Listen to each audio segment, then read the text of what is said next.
بسم اللہ الرحمن الرحیم۔ اللہ کے نام سے شروع جو بڑا مہربان اور نہایت رحم کرنے والا ہے۔ پیارے دوستو، انسانوں کی طرح دکھنے والے عجیب و غریب مخلوق جو قد میں نہایت ہی چھوٹے مگر دماغ سے بہت تیز ہوتے ہیں، کیا واقعی ان مخلوق کا کوئی وجود ہے؟ اگر ہے تو وہ کہاں رہتے ہیں؟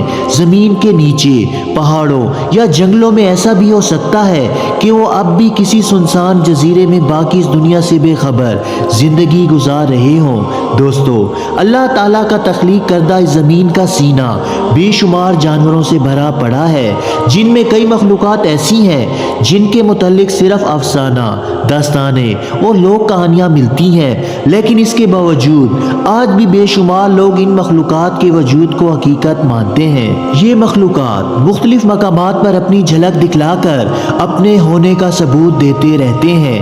ایسی ہی ایک عجیب و غریب مخلوق بونوں کی ہے جو آج کی تاریخ انسانی کا ایک معمہ بنا ہے۔ دوستو، بونا دراصل بہت چھوٹا قد و قامت کا انسان ہوتا ہے جسے قدیم افسانہ اور میتھالوجی میں بالکل انسان جیسا رہن سہن اور لباس والا دکھایا جاتا ہے۔ محققین کے مطابق بونا ایک ایسی مخلوق ہے جو چھوٹے قد کے ساتھ ساتھ نہایت ہی بدصورت ہوتے ہیں، اور یہ زمین کے اندر کسی غار میں یا دریاؤں اور نہروں وغیرہ میں اپنی بستیاں بساتے ہیں۔ ان کے معاملات زندگی اور زندگی گزارنے کا طریقہ بالکل انسانوں سے ملتا جلتا ہے۔ اس عجیب الخلقت مخلوق کا تذکرہ قدیم تہذیبوں اور تاریخی ریکارڈ میں ملتا ہے۔ 4500 سال قبل بونے خداؤں کی پوجا کیا کرتے تھے۔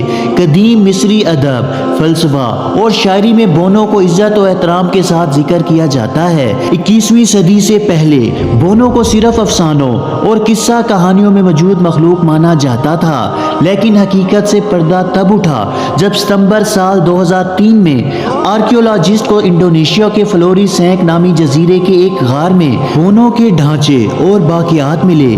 یہ باقیات تقریباً 7 لاکھ سال قبل پرانے تھے۔ سائنسدانوں نے انسانوں سے مماثل رکھنے والے اس مخلوق کو ہابٹس کا نام دیا، جس سے نئے نئے سوالات کھڑے ہوئے اور بونوں کے وجود کے متعلق تحقیق کا ایک نیا آغاز ہوا۔ ان ثبوتوں سے واضح ہوتا ہے کہ بونے صرف قصے کہانیوں کی باتیں نہیں بلکہ حقیقت میں اس دنیا پر موجود تھے، اور آج ہم اس بات کو تسلیم کرتے ہیں کہ لاکھوں سال قبل انسان پتھر کے دور سے گزرا تھا، اور اس زمین پر زندہ رہنے کے لیے اسے بہت جد و جہد کرنی پڑی تھی۔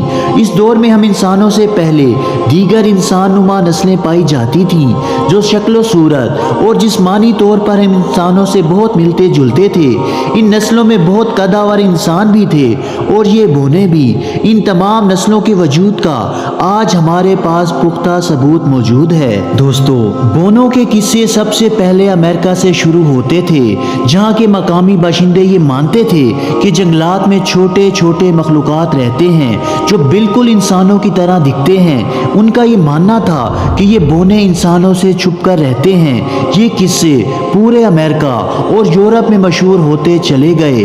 بونوں کی کہانیاں اور افسانے سب سے زیادہ جرمنی میں مشہور ہوئیں۔ جرمن لوگ کے مطابق بونے خود کو ایک جادوئی لباس میں چھپ کر غائب کرنے کی صلاحیت رکھتے ہیں۔ یہ بونے پہاڑوں کے اندر اور زیر زمین رہتے تھے اور ماہر کاریگر ہوتے تھے۔ وہ لکڑی کے ساز و سامان کو بہترین شکل میں ڈھال کر بنایا کرتے تھے۔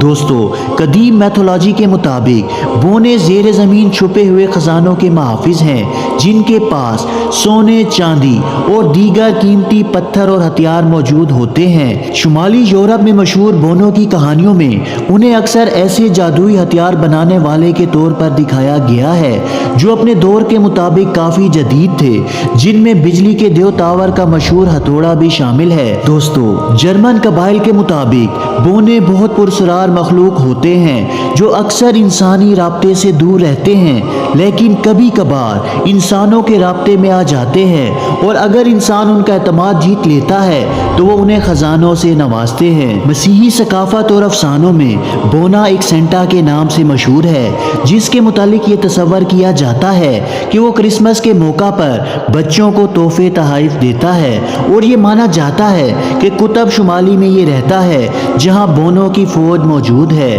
سینٹا کو اکثر محققین صرف خیالی اور افسانوی کردار قرار دیتے ہیں، لیکن بعض لوگوں کا یہ بھی خیال ہے کہ یہ ایک حقیقی شخصیت تھا جس کا نام سینٹ نیکولس تھا، اور وہ لینڈ یورپ کا ایک ایسا ملک ہے جہاں یہ بونا ہوتا تھا۔ اور اس طرح اکثر لوگ یہ بھی مانتے ہیں کہ آئس لینڈ میں بونے ہوتے ہیں، جہاں لوگ انہیں الف کے نام سے جانتے ہیں، اور یہاں ہزاروں لوگوں نے بونوں کو دیکھنے کا دعویٰ بھی کیا ہے۔ لوگوں کا ماننا ہے کہ اس آئس لینڈ پر الف نامی بونے رہتے ہیں جو بڑے بڑے چٹان اور زمین کے اندر چھپے ہوتے ہیں، اور ہوائی میں رہنے والے قبیلوں کا بھی یہ ماننا تھا کہ الف انسانوں سے بھی ہزاروں سال پہلے زمین پر آباد تھے۔ یہ الف چھوٹے چھوٹے شہر آباد کیا کرتے تھے، کھیتی باڑی کیا کرتے تھے اور مچھلیاں بھی پکڑتے تھے۔ 18ویں صدی میں اسٹون ویگنر نامی ایک سیاح کئی برسوں تک ایلف کی تلاش کرتے رہے۔ انہوں نے اپنی کتاب میں بونوں سے ملاقات کے کئی قصے شامل کیے ہیں۔ اسٹیفن پال نامی ایک شخص کے بارے میں وہ لکھتے ہیں کہ وہ ساؤتھ افریقہ کے گھنے جنگلوں میں اپنے دوستوں کے ساتھ گھوم رہے تھے۔ شام کے وقت ایک کھلی جگہ میں پہنچ گئے جہاں پتھروں سے بنی ہوئی کئی مورتیاں اور چیزیں موجود تھیں۔ پال نے خود اسٹیفن کو بتایا کہ انہوں نے چاروں طرف چھوٹے چھوٹے انسانوں کو دیکھا تھا، وہ بھی لگ بھگ 20 سے 30 لوگ تھے جو کچھ ہی لمحوں میں غائب ہو گئے۔ دوسرے دن اسی جگہ پہنچے، لیکن وہاں اب کوئی پتھر تھا نہ ہی انسان موجود تھے۔ انڈونیشیا کے جنگلات میں بونے دیکھے جانے کی کئی خبریں اور حادثات سامنے آ چکی ہیں۔ انڈونیشیا کے مقامی لوگوں کا ماننا ہے کہ بونوں کا ایک قبیلہ پچھلے 5000 سال پہلے انڈونیشیا کے جنگلات میں رہتا تھا۔ آئرش سائنسدانوں نے بھی آئی لینڈ کے شمال مغربی ساحل پر واقع ایک ایسی غار کی دریافت کی تھی جسے بونوں کی رہائش گاہ قرار دیا گیا تھا۔ تحقیق سے پتہ چلا کہ غار میں جوتے بنانے والے آلات، نقشے اور سونے کے سکے موجود تھے جو 300 سے 400 سال پرانے تھے، جنہیں وہاں رہنے والے بونے چھوڑ کر چلے گئے تھے۔ امازون میں رہنے والے جنگلی قبائل کے ایک سردار نے بتایا کہ یہاں حقیقت میں 5000 سال پہلے بونوں کا ایک ایسا قبیلہ آباد تھا جسے کئی مرتبہ ہم لوگوں نے بھی دیکھا ہے۔ دوستو، بونوں کے متعلق ہندوستان میں بھی ایک قصہ تب مشہور ہوا جب مغل بادشاہ شاہ جہان نے اپنے دور میں شیش محل کی تعمیر کروائی، جو بیش قیمت پتھر اور اینٹوں سے بنا ایک بے مثال محل تھا۔ کہتے ہیں کہ اس محل کی تعمیر مکمل ہونے کے بعد ایک رات عجیب و غریب واقعہ پیش آیا۔ رات کے آخری پہر میں چھوٹے چھوٹے قد والے بونے شاہ جہاں کے سامنے حاضر ہوئے۔ ان بونوں کے سردار نے بادشاہ سے کہا کہ یہ قلعہ جس ٹیلے پر تعمیر ہوا ہے اس کے زیر زمین ہماری عبادت گاہیں، مکانات اور قبائل آباد ہیں۔ اس قلعے کی تعمیر کی وجہ سے ہمارے علاقے کو بہت نقصان ہوا ہے۔ بادشاہ شاہ جہاں یہ سن کر بہت رنجیدہ ہوئے اور انہوں نے بونوں سے معافی مانگی۔ نیز ان بونوں نے اس کے بدلے بہت سارا سونا اور خزانہ بادشاہ کے حوالے کیا، لیکن بونوں نے اپنی اس ملاقات کو بادشاہ سے راز رکھنے کو کہا۔ دوستو، اسلام کی بات کریں تو بعض عالم اور اہل علم کا یہ ماننا ہے کہ بونے جنوں کا بھی وجود ہوتا ہے جو نہایت ہی چھوٹے قد کے ہوتے ہیں اور شکل بدلنے میں نہایت ہی ماہر ہوتے ہیں۔ دوستو، بونوں کے متعلق افسانوں میں کسی حد تک سچائی ہے، یہ تو اللہ ہی بہتر جانتا ہے، لیکن ان تمام واقعات سے بونوں کی سچائی اور ان کے وجود کا پتہ چلتا ہے، اور کسی طرح بھی ان کے وجود کو جھٹلایا نہیں جا سکتا۔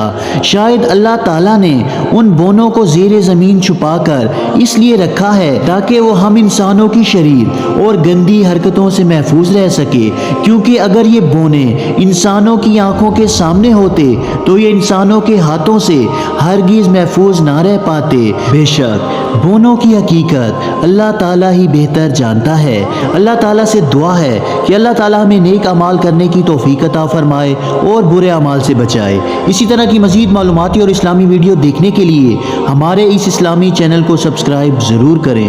جزاک اللہ۔